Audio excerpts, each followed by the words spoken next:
Let us see this question.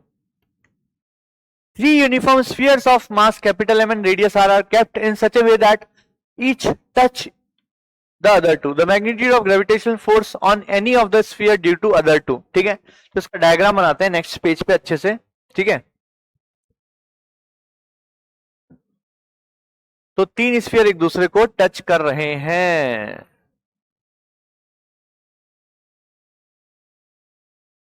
तो ऐसा कुछ सीन बनेगा जब तीन स्फीयर एक दूसरे को टच करेंगे.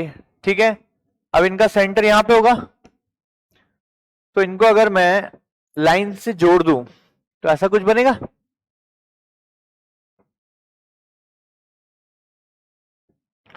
तो इन तीनों के मैंने सेंटर को लाइन से जोड़ दिया. ठीक है, इस तरीके से कुछ सीन है. अब मुझे मान लो मैं इस स्फीयर पे फोर्स निकाल लेता हूं due to these two spheres. ठीक है, तो देखना जरा, पहले इस स्फीयर को नाम 1 दे रहा हूं, इसको 2 दे रहा हूं, इसको 3 दे रहा हूं. ठीक है, तो पहले मैं 1 पे फोर्स निकाल रहा हूं ड्यू टू 2. ठीक है, तो फोर्स ऑन 1 ड्यू टू 2 कितना होगा, जी m1 m2 अपॉन, अब इन दोनों के बीच का डिस्टेंस क्या होगा, कैपिटल आर है रेडियस, तो ये total distance centre to centre distance निकालनी है मुझे, तो ये हो जाएगा 2r का होल स्क्वायर, यानी कि हो जाएगा G M square by 4r square. ठीक है, अच्छा क्या ये बात समझ में आ रही है कि सेम फोर्स यहां भी लगेगा, सेम फोर्स यहां भी लगेगा, मतलब 1 को जितने फोर्स से 2 खींचेगा उतने ही फोर्स से 3 भी खींचने वाला है.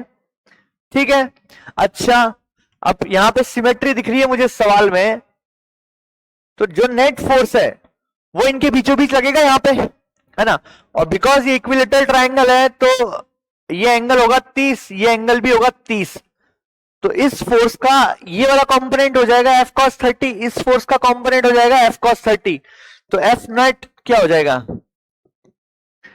2f cos 30 हो जाएगा. क्या ये बात समझ में आई कि ये फोर्स और ये फोर्स का नेट इधर आएगा, इनके बीच में एंगल है 30 डिग्री, तो इस फोर्स का ये कंपोनेंट f cos 30 हो गया, इस फोर्स का ये कंपोनेंट f cos 30 हो गया, तो 2f cos 30 हो गया.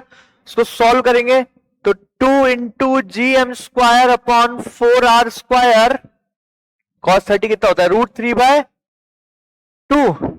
ठीक है ना, 2 से 2 गया तो √3gm square upon 4r square, ये आंसर आएगा √3gm square upon 4r square, √3gm square upon 4r square ए.